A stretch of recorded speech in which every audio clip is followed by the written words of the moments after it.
Hello bull draggers दोस्तों, 13 जून को Nifty ने 15,185 का लो बनाया और वहां से लगातार रैली करता गया और इस इंटरवल में उसने करीब 2800 पॉइंट्स का गेन किया, जो कि करीब करीब जो है 18.50% के आसपास बनता है।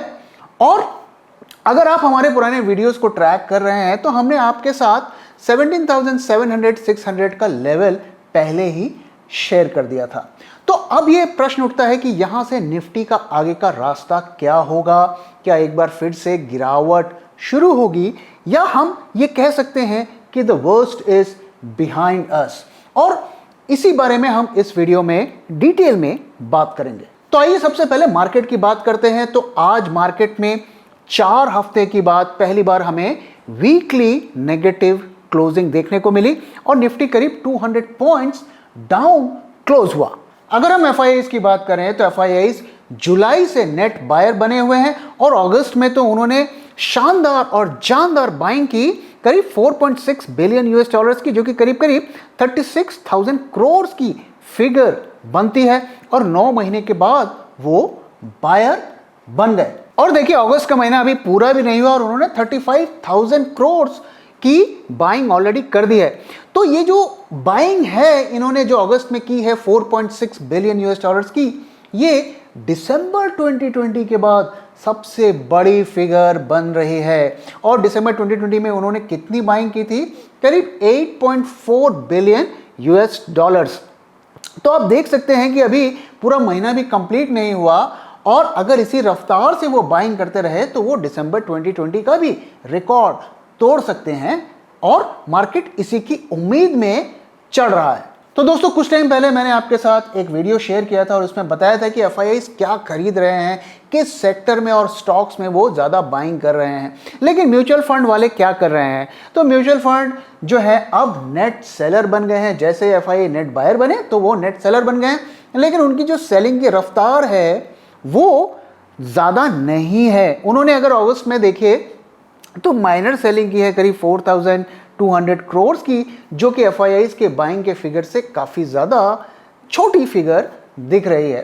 तो वो सिर्फ सेलिंग ही नहीं कर रहे हैं, वो बाइंग भी कर रहे हैं और जुलाई में भी उन्होंने अच्छी खासी बाइंग की थी। और किन सेक्टर्स में बाइंग उन्होंने ज़्यादा की है वो डेटा मैं आपके साथ अभी शेयर करने जा रहा हूं। तो उन्होंने सबसे ज़्यादा जो बाइंग की है वो फाइनेंशियल स्टॉक्स में की है और फाइनेंशियल स्टॉक्स में म्यूचुअल फंड्स की सबसे ज़्यादा होल्डिंग भी है और उसमें उन्होंने फर्दर होल्डिंग को बढ़ाया है जुलाई के महीने में और उन्होंने करीब 1% स्टेक फाइनेंशियल स्टॉक्स में बढ़ाया है।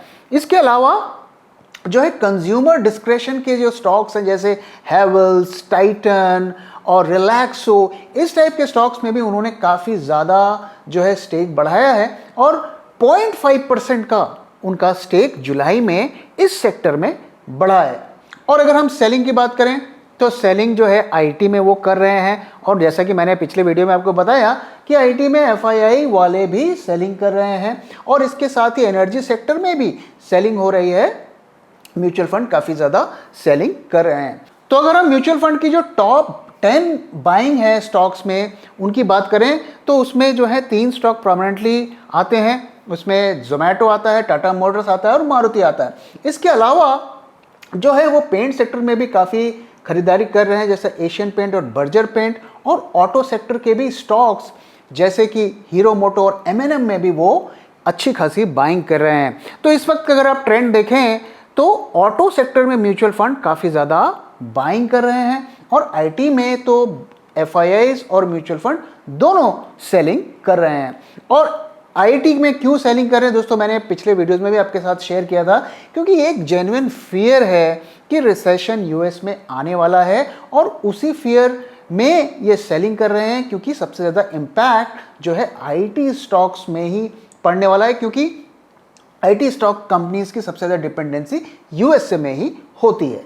अब आइए जरा आज की गिरावट की बात करते हैं। तो जैसे कि मैंने बताया निफ्टी करीब 200 पॉइंट्स डाउन था और ये जो है एक जो जनरल प्रॉफिट बुकिंग टाइप के सिनेरियो लग रही है, क्योंकि अगर आज आपका डेटा अगर आप देखें तो एफआईआई आज भी नेट बायर बने हैं और उन्होंने करीब 1100 करोड़ की बाइंग की है और म्यूचुअल फंड्स ने करीब 1500 करोड़ की जो है सेलिंग की है। तो ऐसा लग रहा है कि हालांकि FIS नेट बायर तो हैं, लेकिन उन्होंने इंडेक्स के स्टॉक्स में लगता है अच्छी खासी सेलिंग भी की है। और उसका रीज़न क्या है कि दोस्तों अगर आप देखें तो पिछले कुछ टाइम से मार्केट को अच्छी खबरें आ रही थी कि इन्फ्लेशन कम हो रहा है और क्रूड के प्राइसेस गिर रहे हैं और डॉलर भी जो है वीक हो रहा है, जो कि इमर्जिंग मार्केट्स के लिए पॉजिटिव होता है। लेकिन पिछले 3-4 दिनों से आप देखिए तो डॉलर भी स्ट्रेंथन हो रहा है और डॉलर इंडेक्स भी बढ़ रहा है, जो कि मार्केट के लिए ये एक जो है वापस से पैनिक क्रिएट कर रहा है और उसी की का रिएक्शन हमें आज मार्केट में देखने को मिला।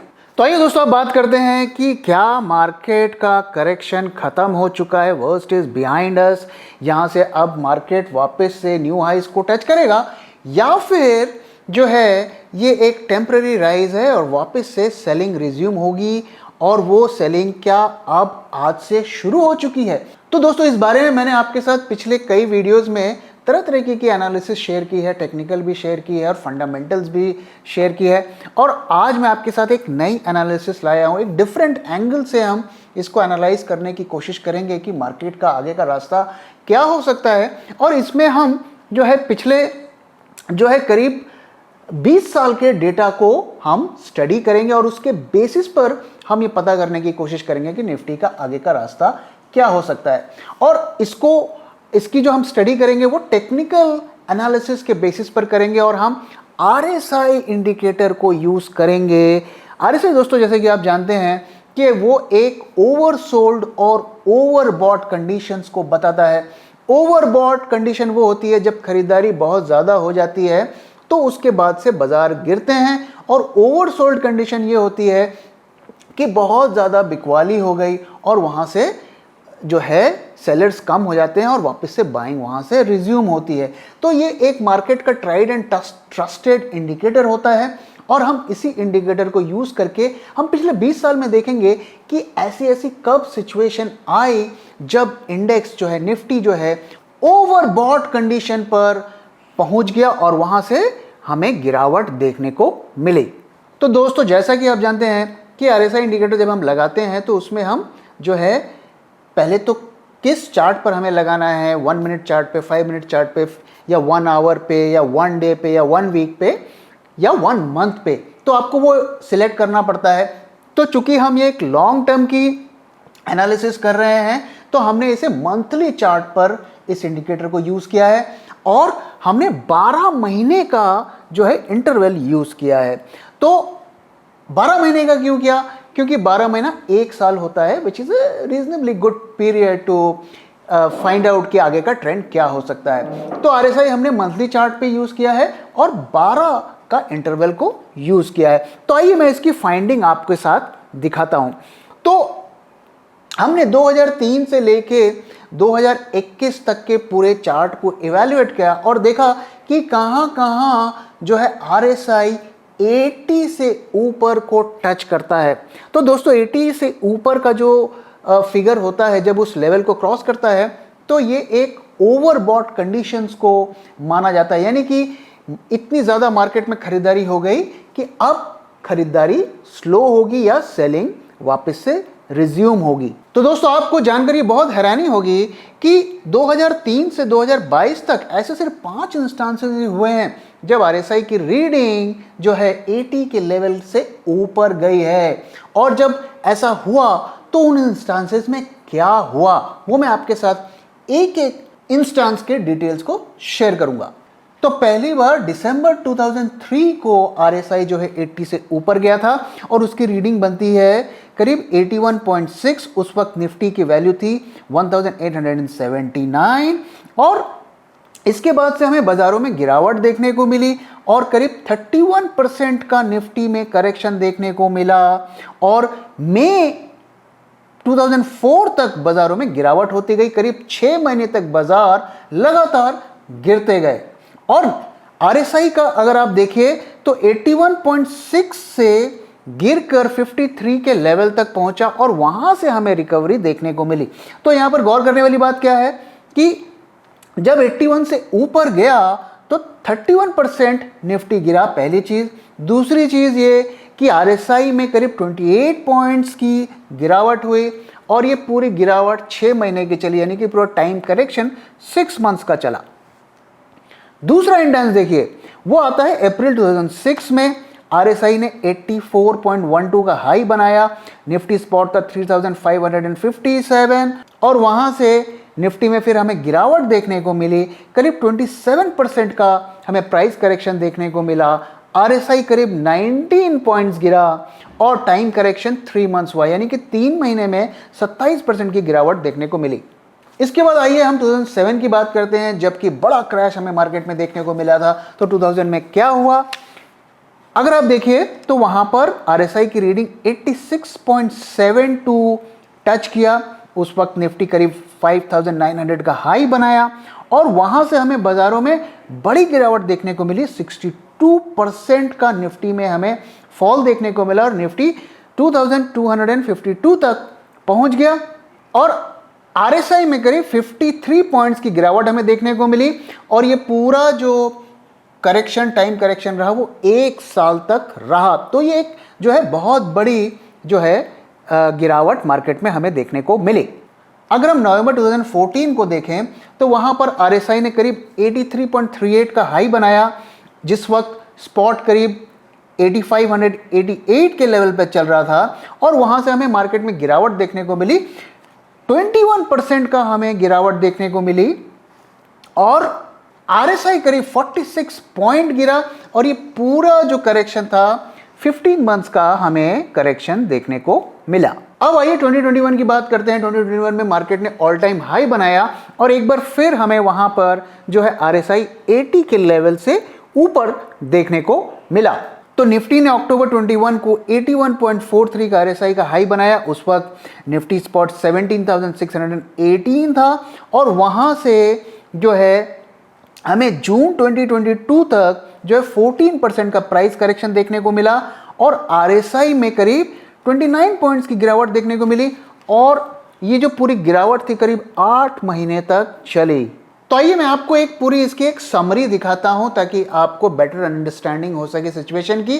तो आप देख सकते हैं कि यहां पर हमने जो है पूरे डेटा को एक स्क्रीन पर आपके साथ प्रेजेंट किया है। तो इसको देखकर जो है हम क्या कंक्लूजन निकाल सकते हैं। तो इन सब का क्या कंक्लूजन होता है दोस्तों, वो मैं आपके साथ शेयर करता हूं। तो पहला कंक्लूजन ये है दोस्तों कि जब भी मंथली चार्ट्स पे आरएसआई 80 से ऊपर जाता है तो हमें मार्केट में गिरावट देखने को मिलती है। इस फैक्ट को तो आप जो है डिस्प्यूट नहीं कर सकते। ये मैं आपके साथ सारे इंस्टांसेस को मैंने शेयर किया और हर ओकेशन पर हमने देखा कि मार्केट में गिरावट हुई, कहीं पर कम हुई, कहीं पर ज़्यादा हुई, लेकिन हर केस में टाइम करेक्शन भी हुआ, प्राइस करेक्शन भी हुआ। तो आरएसआई जब भी 80 से ऊपर जाता है तो प्राइस गिरता है और प्राइस तब तक गिरता है जब तक कि आरएसआई में हमें रिवर्सल नहीं दिखता है। तो तब तक करेक्शन कंप्लीट नहीं होता है जब तक कि रिवर्सल नहीं होता है। तीसरी चीज ये कि जब ऐसा होता है तो एक टाइम करेक्शन भी होता है और हमने करंट इंस्टांसेस में भी देखा कि टाइम करेक्शन ऑलरेडी चल रहा है और पिछले 8 महीने से जो है निफ्टी प्रेशर में है। एक और बहुत इंटरेस्टिंग ऑब्जर्वेशन है दोस्तों कि जब भी आरएसआई 80 से ऊपर जाता है तो प्राइस में हमें एवरेज 35% करेक्शन दिखना चाहिए या फिर आरएसआई में जो है करीब 37 पॉइंट्स का एवरेज गिरावट हमें देखना चाहिए। तो इन दोनों में या तो प्राइस जो 35% गिरे या आरएसआई 37 पॉइंट्स गिरे, तभी हम इस करेक्शन को ओवर मानेंगे। ऐसा हमें पास्ट के इंस्टांसेस में दिख रहा है। अब आप देखिए करंट सिचुएशन में क्या हो रहा है। प्राइस करेक्शन 14% ही हुआ है और आरएसआई 29 पॉइंट ही गिरा है। तो इस डेटा को देखकर अभी तक ये लग रहा है कि करेक्शन कंप्लीट नहीं हुआ है। एक और चीज आप नोट करिए कि जब भी आरएसआई कम गिरता है तो प्राइस में करेक्शन हमें ज्यादा देखने को मिलता है। जैसे अप्रैल 2006 में देखिए क्या होता है कि आरएसआई सिर्फ 19 पॉइंट गिरा लेकिन प्राइस करेक्शन 27% का हो गया। वहीं नवंबर 14 में क्या होता है, आप देखिए कि आरएसआई का करेक्शन 46 पॉइंट का हो गया, बहुत ज्यादा लेकिन प्राइस करेक्शन कम हुआ। तो अगर हम करंट सिचुएशन में देखें तो ऐसा लगता है कि आरएसआई भी पूरी तरीके से नहीं गिरा और निफ्टी का प्राइस करेक्शन भी पूरी तरीके से नहीं हुआ। तो इस डेटा को देखकर जो है, अगर आप इस डेटा को माने तो अभी तक हमें इंडिकेशन है कि गिरावट कंप्लीट नहीं हुई है और वापस से निफ्टी गिरेगा। लेकिन इसका मतलब यह नहीं है कि मार्केट यहां से नहीं चढ़ सकता। ऐसा भी हो सकता है कि यहां से 1-2 हफ्ते चढ़ के वापस से गिरे। This scenario is also possible. तो अगर हम इस बारे में बात करें कि क्या यहां से निफ्टी जो है फ्रेश हाइस को टच कर सकता है, तो उसकी भी पॉसिबिलिटी है। मार्केट में एवरीथिंग इज पॉसिबल। तो इसके लिए निफ्टी को 18,370 के ऊपर क्लोजिंग देनी होगी। अगर ऐसा होता है तो स्ट्रॉन्ग चांसेस कि वापस से एक fresh new highs, life time highs Nifty touch करे। लेकिन जो है, अगर आप टेक्निकल इंडिकेटर्स और फंडामेंटल्स को देखें तो अभी भी जो है मार्केट में फॉल का खतरा बना हुआ है। और अगर फंडामेंटल रीजंस की बात करें तो यूएस में रिसेशन जो है एक मार्केट के लिए एक बड़ा खतरा अभी भी बना हुआ है। तो दोस्तों, इसी के साथ इस वीडियो को मैं यहाँ पे खत्म कर रहा हूँ। जरूर बताइएगा ये एनालिसिस कैसी लगी और क्या आप हमारे एनालिसिस से एग्री करते हैं या नहीं करते हैं। तो दोस्तों, अगर वीडियो पसंद आया तो प्लीज़ वीडियो को लाइक करिए, अपने दोस्तों के साथ शेयर करिए और हमारे चैनल को सब्सक्राइब करिए। Thank you very much for time दोस्तों। मैं जल्दी आऊँगा एक और नई वीडियो के साथ।